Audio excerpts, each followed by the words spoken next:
Crypto slang is crazy. It's a brave new world, and I'm going to help you clear the fog. I'm Tyler Kroll, and this is Brass Tacks Living, a channel dedicated to simplifying the complex so you can take action and enrich your life. Stick around at the end of the video where I show you how to get a free guide to altcoins. Today's word of the day is DYOR.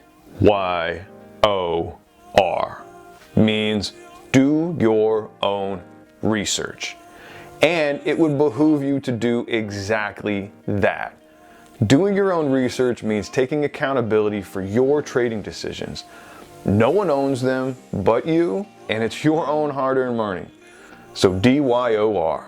One reason DYOR is such a popular term is that no one likes to give away all the alpha. They want people to find it themselves. Another reason is people will use it as a disclaimer indicating that the sentiment or market analysis is only their opinion and that you should just do what they're suggesting, your own research. Doing your own research is important because in crypto, shilling is a common practice. Shilling is the topic of another video, but it's the intent to spread the word about a new project over the popular social media outlets. But how do you know that post you just read that's making you feel all FOMO is actually accurate and free of the poster's bias? In crypto, doing your own research on a project involves a lot more than just reading a team's white paper and making a cursory review of their website. I've published a free guide to altcoins that you can download from our website. It includes a 35-point checklist of what to look for, what to look out for, and even where to find the information. I know the basics like what's the project about, or who are the team members? What's the total value locked in the protocol? Who are their competitors in the space?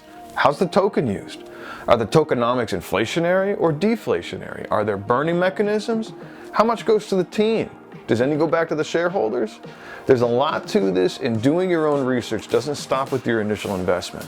It's best to have a guide, a map, something that helps direct your efforts so you can come to an objective assessment at the end of your analysis.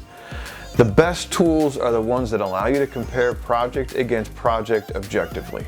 How do you compare an NFT project against a DeFi project or a blockchain project? Our free guide we developed helps you do just that. We start by assigning a weighting to each category.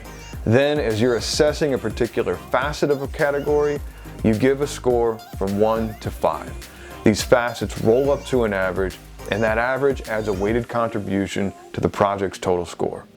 You know, every day you hold is another day you feel that your investment has value. I mentioned at the beginning a free guide to finding and evaluating altcoins. We've put together a comprehensive tool to help you find and evaluate your next altcoin gem. You can find that on our website. The link is below and in the description.